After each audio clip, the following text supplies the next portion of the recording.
മെയിനായിട്ട് ഡിലേ വരുന്നത്. ഇപ്പൊ അനീഷേന്റെ വണ്ടി തന്നെ എനിക്ക് തോന്നുന്നു 2 ആഴ്ച കൂടുതലായിട്ട് ഒരു 99% വർക്ക് കഴിഞ്ഞിരിക്കും. നമുക്കിപ്പോ സ്പെയർ അവൈലബിലിറ്റി ഭയങ്കര കുറവാണ്.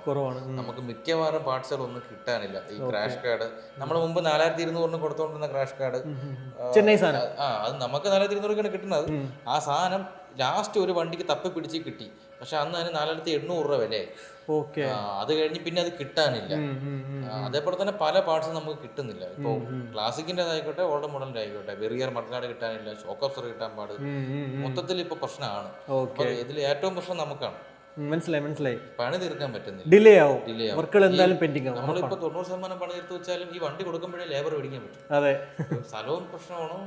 അതായത് വണ്ടി സ്ഥലം വേസ്റ്റ് ആയിട്ട് വണ്ടി അവിടെ ഇരിക്കുന്നില്ല. അങ്ങനെ ഓക്കെ. അപ്പോൾ എന്തായാലും ഈ ഒരു വണ്ടിയുടെ ടോട്ടൽ കോസ്റ്റ്, ഈ വണ്ടിക്ക് ടോട്ടൽ 79 സംതിങ്, അതായത് 80,000 രൂപ അകത്ത്. 80,000 രൂപയ്ക്ക് ഈ ഒരു വണ്ടി ഇതുപോലെ അല്ലേ, 1991 മോഡല് ബുള്ളറ്റ്. ഓക്കെ, എന്തായാലും 10,000 രൂപ നമ്മുടെ ലേബറും ബാക്കി ഇതിന്റെ പൈസയാണ്. ഓക്കെ, അപ്പോൾ എന്തായാലും 80,000 രൂപ ആയിട്ടുള്ള നമ്മുടെ 1991 മോഡല് ബുള്ളറ്റ് ആണ് ഇത് നിങ്ങളുടെ മുന്നിലിരിക്കുന്നത്.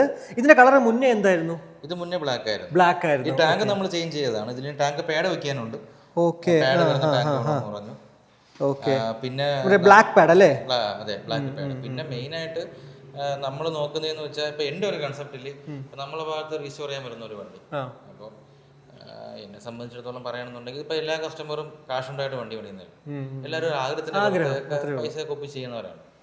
അപ്പോൾ അവര് ഒരു വണ്ടി കൊണ്ട് തരുമ്പോൾ ഞാൻ നോക്കണെന്ന് പറഞ്ഞാൽ നമ്മൾ മാക്സിമം ആ വണ്ടി എത്ര പക്കയായിട്ട് കൊടുക്കാൻ പറ്റും. ഇതിൽ ഇഗ്നിഷൻ കോയിൽ അടക്കം പുതിയതാണ്, വയർ കിറ്റ് എല്ലാം. ഇപ്പൊ ഇത് ഇവിടെ നിന്ന് ഇറങ്ങി കഴിഞ്ഞാൽ അവർക്ക് ഓയിൽ മാറുക, ബ്രേക്ക് ടൈറ്റ് ചെയ്യുക, ചെയിൻ ടൈറ്റ് ചെയ്യുക, അത്രേ വരാവൂ എന്നുള്ള രീതിയിലാണ് ഈ വണ്ടി കൊടുക്കുന്നത്. അത് ഇന്നും അതെ, അന്നും അങ്ങനെയാണ് ഞാൻ കൊടുക്കുന്നത്.